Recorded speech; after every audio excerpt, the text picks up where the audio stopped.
All right, welcome to episode 13 of The Brain and the Beard. As always, I am Tom, speaking with Marky. Marky, how are you doing today, buddy? Doing great. We got free agency starting in less than a week, and I love this time of year. So I've been reading all these articles and all these mock off seasons. So I'm just ready to go. Right before we get into free agency, there's two Jets housekeeping notes I want to make. One is the Jets cut Henry Anderson. Had a decent career with the Jets. Didn't really live up to that renewed contract he got. So that clears $8.2 million in cap space for us. And then we franchise tagged Marcus May, the leader of our defense. I love that move. And they hope to get a long-term deal worked out. And that's what we need to do. He earned it. So that's around 11.1 or $11.2 million that franchise tag. So that brings us right at 67.3. We're floating right around 70, right? Yeah, we're at $67.3 million right now. That's before any other re-signings happen, but that's where we stand right now. So with that being said, Yes. Yes. If you know me and my fandom as a Jet, right? Anybody who wears the green and white is my boy. So I do wish, Henry Anderson, thank you for your service as a New York Jet. I wish him luck elsewhere. And I am super stoked that we got Marcus May back. I mean, I knew that was kind of a definite almost, but exactly. It's very good to have. Yeah, no. So that brings us to, I don't think these re-signings, maybe one or two will happen before free agency starts, but in general, who are some guys you want to bring back? I'm going to name some guys and let me know what you think about them. I definitely want to bring back Brian Poole. I think that was my number one. That's what I was saying. He's been a great slot corner for us. I'd like to bring back Neville Hewitt, even if that's in a backup capacity. You know what I mean? Now we're moving to that 4-3. You really only truly have that one starting middle linebacker.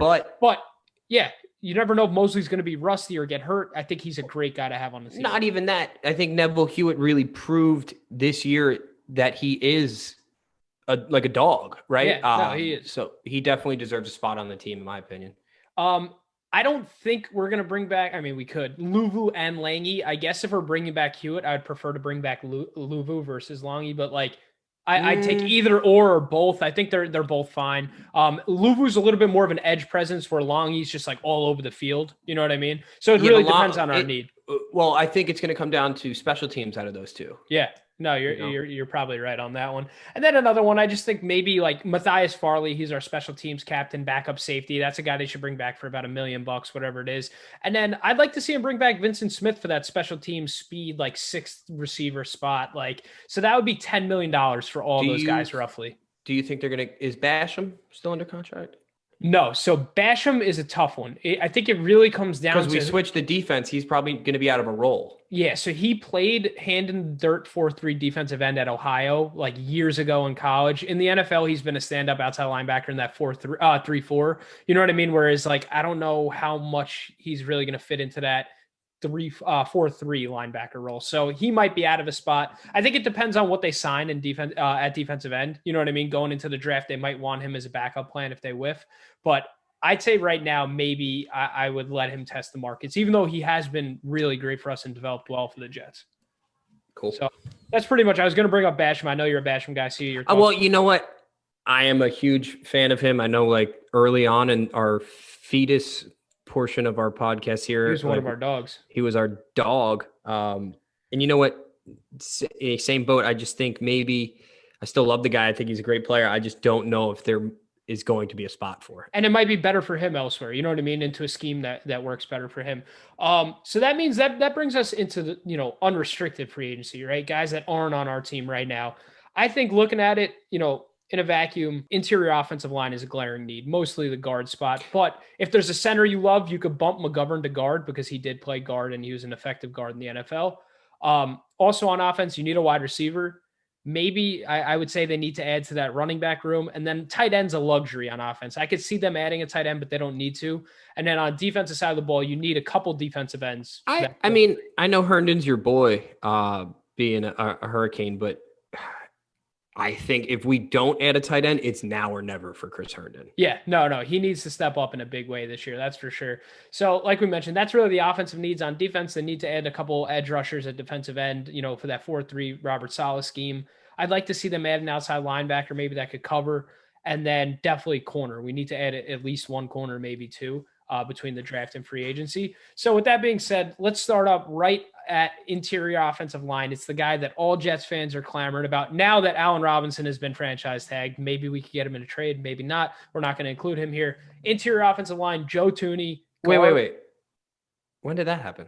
That happened a couple hours ago, yeah. Oh, my God. Chris Godwin got tagged too. So 2 big wide receivers off the board. 2 of the names I had on my list there. Yeah, so they're both off the board. Interior offensive line, though, Joe Thuney, guard for the Patriots. He's like an Iron Man. He doesn't miss starts. He doesn't get penalties. It's gonna cost around $15 million a year, though, for a guard. He's gonna get tagged. No, he didn't. The tag deadline just passed a couple hours ago. He didn't get tagged. Oh, wow. Yes. All right. Everything I was reading was saying that it was almost a foregone definite that he was going to. No, so he got tagged last year. It didn't end up happening. I think a lot of why that didn't happen is because they traded for their old tackle back. Okay. So they brought him back, which is $11 million cap hit, which is probably going to that's why they couldn't really tag Thuney. I mean, they could have, but they didn't. Okay. So that's my top target in all of free agency now that Robinson's off the board. So that's I didn't know that the tag deadline passed. What about Scherf? Did he get tagged? Scherf did get tagged. Okay. Yeah, so Scherf got tagged. Yeah, and if you have any guys, just throw them out. I did make a quick list of some guys that got tagged later on in the afternoon that you might have missed. Preparation by me, huh? Everybody I wrote down. So I think Thuney's the big one. And then the only other worthwhile name, I think, for us is Corey Linsley, first team All-Pro center from the Packers. You could bump McGovern, like I mentioned, to guard if you were to get him. So those are the 2 interior guys that I'd really like to focus on. I'd be happy if we walk away with one of them. But besides that, it's just a lot of other like role players and just solid guards, I guess. Okay. So I think that's pretty much going to cover the interior linemen for us. Can we pivot to the wide receivers for a second? Because you said Robinson and Godwin got tagged. So I guess Juju is probably, the big name. Galladay too. It's probably Galladay, Juju, Will Fuller are the big 3. So definitely Juju is someone you want to keep an eye on. I think if you're the Jets in free agency, I think his price tag is probably going to be a little bit higher than he's probably worth after what he kind of put on tape this year. I think this year was almost like a down year for him. Yeah. But if we did get him, I think he is one of those guys who would thrive in the New York spotlight. Like, if that makes sense, I think he would embrace everything that comes with the big city, the big lights. So I don't think that is bad. But, now that you're saying that Allen Robinson got tagged and Chris Godwin got tagged, I think that only solidifies my take in the beginning of this. Maybe we trade back and get Devonta Smith from Alabama. Well, I think the Juju, if you go your route and keep Sam, then Juju makes a ton of sense. They played together at USC. But yeah, no, I could see that. Like, we could project all we want weeks away, right? Now we're starting to get closer and you're starting to see these dominoes fall, right? Like, nobody thought Allen Robinson was going to get tagged, but he did. But a lot of people expected Kenny Galladay to get tagged and he didn't. So I'd say Galladay's that top target now. I don't know how hard the Jets will go after him. I think there will be interest. But I think an interesting guy is Curtis Samuel. He's like a Swiss Army knife, not that stereotypical big wideout you think of, but he's not just a slot. Like, he's a gadget all around the field. And that really fits that San Francisco style offense, like that Deebo Samuel type role. So I could see that being a guy that Joe Douglas really targets. I know, you got a lot of buddies that are Titans fans. Corey Davis is going to wiggle loose in free agency. I have one. And Chris. Two. Yeah, you got two. So, we know about the Titans. I've watched a lot of Corey Davis. He didn't really, live up to that 5th overall hype that he was. He didn't get his 5th-year option, which is pretty crazy for a skill position player, that was taken in the top 5. But he's still a good player. He's a big body. Like, I think he'd pair nicely with our wideouts. So I think that's an option. We've heard Will Fuller mentioned. And then, if you want those bargain bin type picks, like Kendrick Bourne from San Francisco, I think T.Y. Hilton's washed up. I don't want T.Y. Hilton. And then even maybe a Marvin Jones from the Lions or some other options. Okay. Yeah. First of all, with Will Fuller how bad are the Texans going to be? Yeah. Imagine we get Watson and Will Fuller. I mean, Will Fuller is suspended 1 game to open the season. I think he's finishing off. The Texans are in shambles. I would not want to be them. So I think you hit a lot of big name guys. I think for me, it's Juju or one of those guys in the draft or Galladay, who I would, target. But, I think That's what most people would probably be thinking at this point now. I know many Jets fans are very high on Zach Wilson. I know that. Do you? I have a question for you. Would you do a sign and trade Sam Darnold and a late round pick for Allen Robinson to the Bears? No. I probably I'm standing by my take. I guess I would, but I think I'd rather just trade Sam for a pick and sign a different receiver if we're going to trade Sam. You know what I mean? But anyway, what, like at this point though, what do you think the max you'd get for Sam? I would probably say like a mid-second. Mid-second. So I think he's worth I think we need to see him in a situation in which he could thrive before we can make these decisions on him. And you know what? I forgot who I was listening to made a great point. They were like, the people in the organization, they see, his dedication, his work. So they're, they might obviously they know more than we do, but they might see it from a different light than the fans see it from. And I know, and trust me, I get it as a fan. We almost want that reset, right? But I think we need to give him the shot. I agree with you. It's just like if he just wasn't so bad last year, like his first 2 years were fine. It was just like he was statistically the worst starting quarterback in the NFL last year. I know he didn't have a lot around him. I was listening to a great analogy, right? They were talking about Dak Prescott coming out of college and how, Dak wasn't that good coming out of college. But meanwhile, you look at the O-line in front of him, that was terrible. So he was under duress. He was doing all this. And now look at where he is when he has people. I mean, like Dak is an unbelievable athlete, but I think it goes to show like how the evaluation on someone can be totally skewed by the people around him. I know. I get it. It's just also Joe Douglas did not sound sold at all in his press conference like last week. Like he just kept giving non-committal answers and like, I don't know. He has to keep that poker face right now. Why though? If you're definitely going to keep Sam and Sam's your guy, you say he's our guy, right? Like that's the only situation. I get it. Like if you want to trade Sam, you got to keep the poker face. But like if you're in on keeping Sam and you're convinced he's your franchise quarterback, like, well, he's just keeping his options open on everything. I think he's just keeping a poker face with that number 2 pick right now. All right. I mean, that's fair. But so either way, we need to add weapons, right? So that brings us to to running back. This is a absolutely loaded free agency running back class, but I think you're going to see like teams just aren't going to pay running backs the big money anymore. Like why do it? Like even McCaffrey. I was talking about this before. Like McCaffrey is still like 26 years old and like one of the best players in the game. And because of his contract, he is now a liability. He's not even an asset, which is crazy because he is so talented and a game changer. It just doesn't make sense to give the big contracts out. But just let me read you this class, like all these big names that I got written down. So we got Aaron Jones. Not going to happen. No. So I'm just going to read the whole list. I'm going to tell you some guys that I would like. So Aaron Jones didn't get tagged today, which was a little surprising. Chris Carson from the Seahawks, another stud, but injury prone. Kenyon Drake, not completely sold on him. Jamal Williams is my guy. He was that second fiddle with Aaron Jones in that backfield with the Packers. Phillip Lindsay's a restricted free agent. I see him just going back to Denver. You got Fournette, James Conner, Le'Veon Bell, Mark Ingram, Marlon Mack, Todd Gurley, James White, and then you got all the San Francisco guys, Jerick McKinnon. Well, first of all, and Tevin Coleman, right? And you got Kyle Juszczyk, who's like that tight, like running back, tight end, fullback, like everything. Well, first of all, throw Le'Veon Bell's name away. Yeah, no, exactly. Let me ask you this before you give me who I guess you would want to get out of those guys. Who do you foresee staying with the Jets? I see Ty Johnson, La'Mical Pirine, and then I honestly think that might be it. Like maybe Josh Adams will get like. So you think? I don't think he'll be. You think Pirine or Ty Johnson's the two? I honestly think I think Ty is probably the top back that we have right now, but I do think we're gonna build a committee. I think we're gonna draft a running back mid-round, and I think we're gonna sign like a bargain signing in free agency. All right. So for me, I think.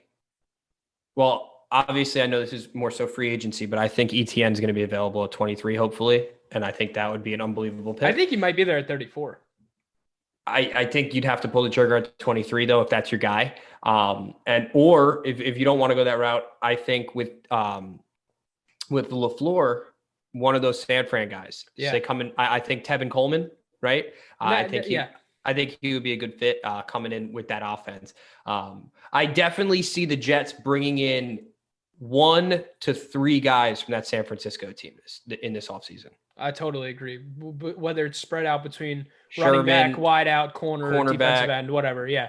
No, I totally agree with you. And I agree with you on Tevin Coleman. So that brings me to all right. So my big splash move, if I was going all in on running back, which I don't think would be like Chris Carson for like $7 million a year. I don't see that happening, even though that's not even like crazy money. I just don't see that with but who I want. I feel bad for running backs. I know they get beat up too. They get beat up. They got short careers and they don't get paid. Yeah, no, exactly. So who I want, which I look at it as like talent and price point meeting, is Jamal Williams from Green Bay. I know a lot of people in the Jets community feel the same way, like that this is a guy who's going to fit our offense perfect. It's going to be at the right price. He doesn't have too much tread on his tires. I think that's the move.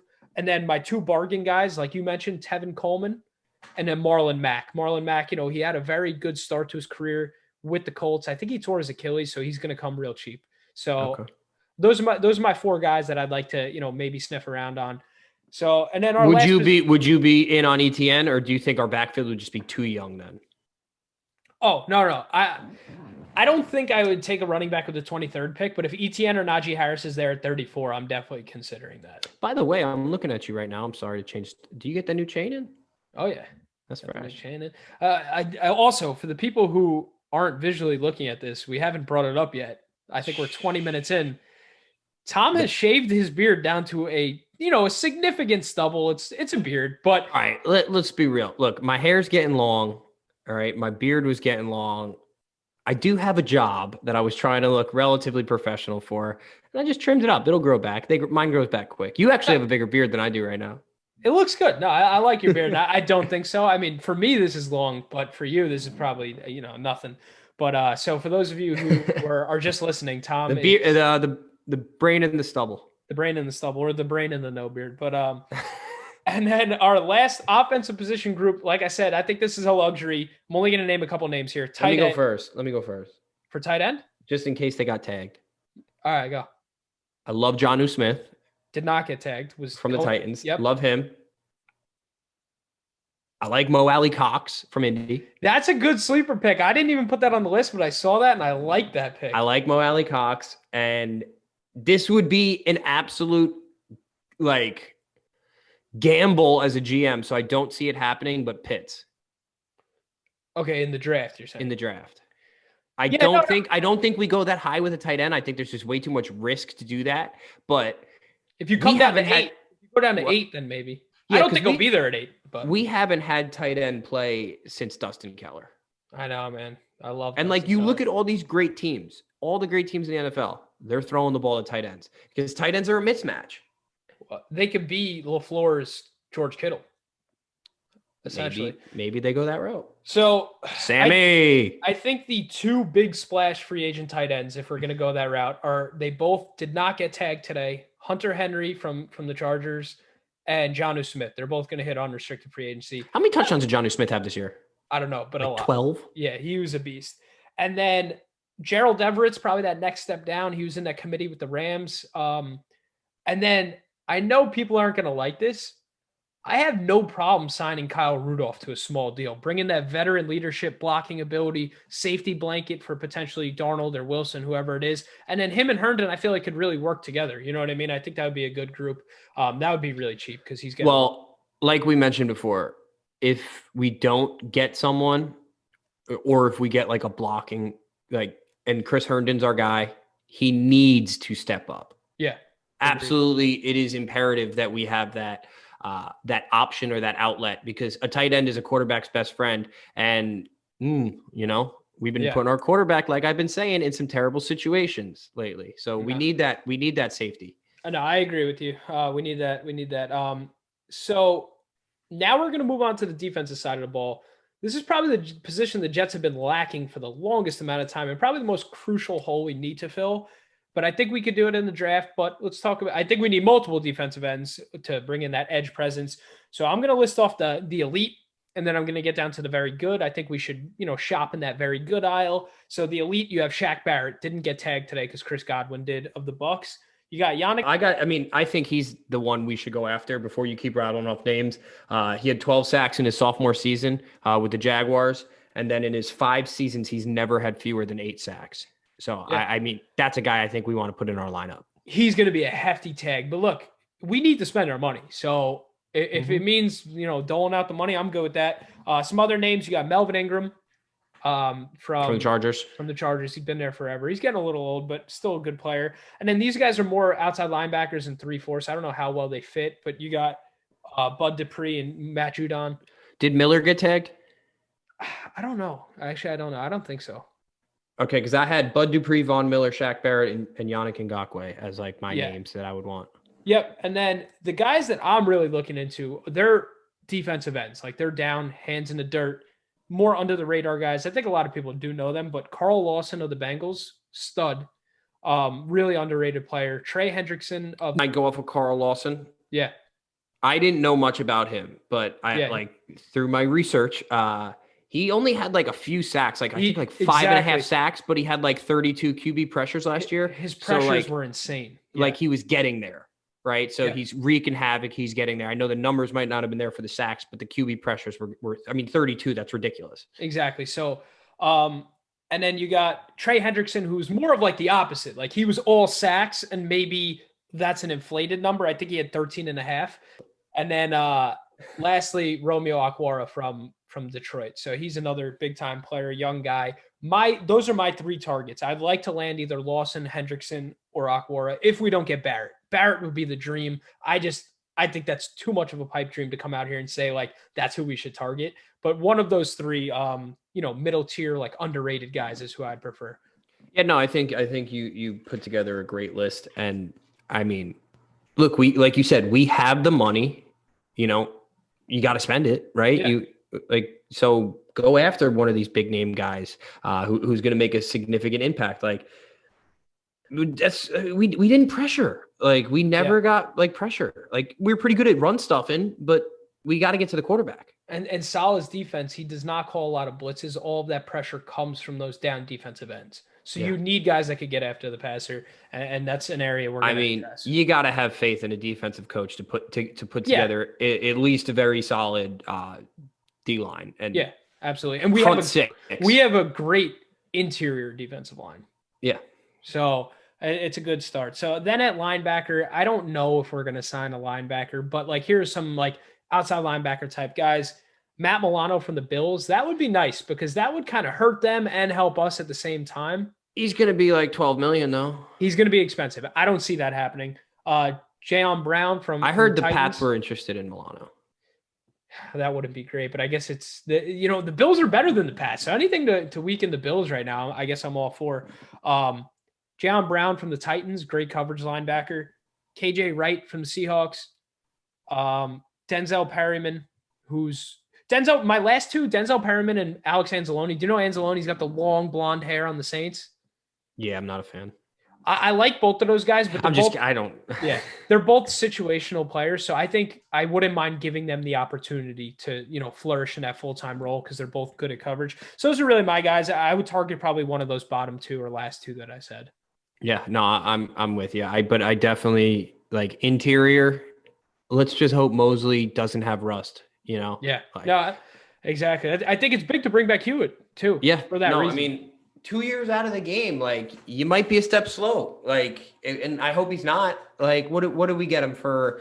What do you have? Like a pick 6, and then he got injured. I think we got like 3/4 out of him so far. Not even. He was gone in the first half. No, but then he came back for that 1 quarter in the Monday night game, and he was all banged up. Oh my gosh.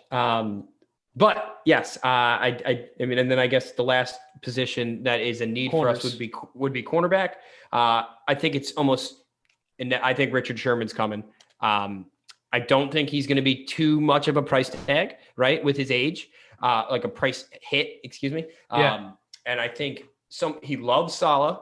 He knows the scheme. He's essentially a coach, right, on the field, and he's a veteran leader. Like. Yeah, he's not going to strap someone up one-on-one, but you know what? He's going to play his role in the defense, and he's going to be a leader. And I have never really liked Richard Sherman throughout his career, but like I'm all in on that. Yeah. And who's the other cornerback that they have over there? I was going to say my list is just San Francisco corners. They have the other cornerback. They have Jason Verrett, Quan Williams are the main two, and I think they have another guy, Witherspoon, or the. I think it was Williams that I'm thinking of. Yeah, he's from Jersey, I think, too, Quan Williams. So I definitely think that they're going to bring some of those guys over. And then another name, I know he would be probably a heftier, but Quentin Dunbar from the Seahawks. Yeah, I honestly, I don't know. I know this corner class is a little weaker, corner free agency class, I should say. But like you said, I think it's just going to be the Niners guys, whether it's one or two of them. And then we still got Bless, right? Yeah, you got Bless, Bryce Hall. That's why we need to re-sign Poole. And Poole, yeah. So I think you need to re-sign. I think I would prefer signing Brian Poole over the other San Francisco. Yes.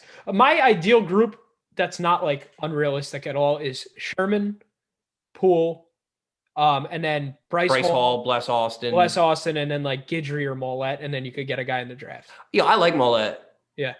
I like Mollett better than Guidry. I'm not trying to like put Guidry down. I think Mollett's better. Well, Mollett, you'd have to resign. He's a free agent. So and then another name, I'm not going to get into any other positions, but Jaquiski Tart, who is the starting safety for the Niners last year. What was his first name? Jaquiski. All right. I don't even know if I'm saying that right. That's how it's spelled. But he's a Niner guy. I know Saleh loves him, so that could happen also. Hey, look, this is the most. I mean, you know me. I am a Sunday, September through February like football fan. Like diehard.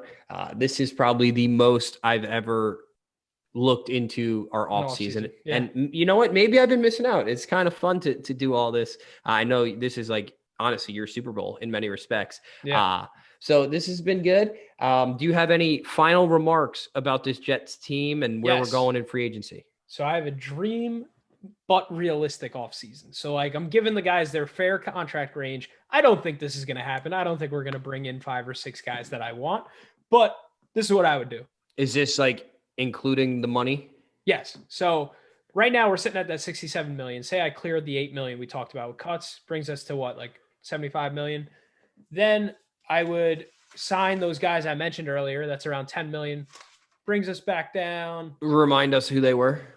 I would say Poole, Hewitt, Luvu, Vincent Smith, Matthias Farley. So say you can get them for like 11 mil. That brings you in like the $65 million range. You got to save around 15 million for your draft picks and for, in-season moves. So that leaves us with like roughly 50 million to play around with in free agency, right? So I'm going Joe Thuney at 15 million. So you're at like 35 now. Curtis Samuel at 10. 25. Yep.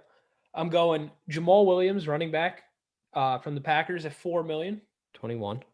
Carl Lawson at 8 million. 13. And then I'm going Alex Anzalone at 4 million. 9. And Richard Sherman at 7 million, leaving us with 2 million to spare. So 17 million left for, draft picks, all that stuff. I don't see Joe Douglas bringing it that close to the wire. Maybe we're lucky and we get Thuney, a receiver, and maybe, a defensive end or something like that. But there's a lot to look forward to, a lot of rumors that are going to be popping up in these next couple of days. Yeah, big year for Sam coming up. Really excited. We're gonna put a good team around our boy, Mr. Darnold here, and he's gonna show up and he's gonna show out. And a year from now, we're gonna be sitting here saying, "Wow, we got the quarterback, man. It just took him a little bit of time." So I'm excited about that. Yeah, no, I'm pumped for Zach Wilson too. So, all right, yo. We'll see you next week.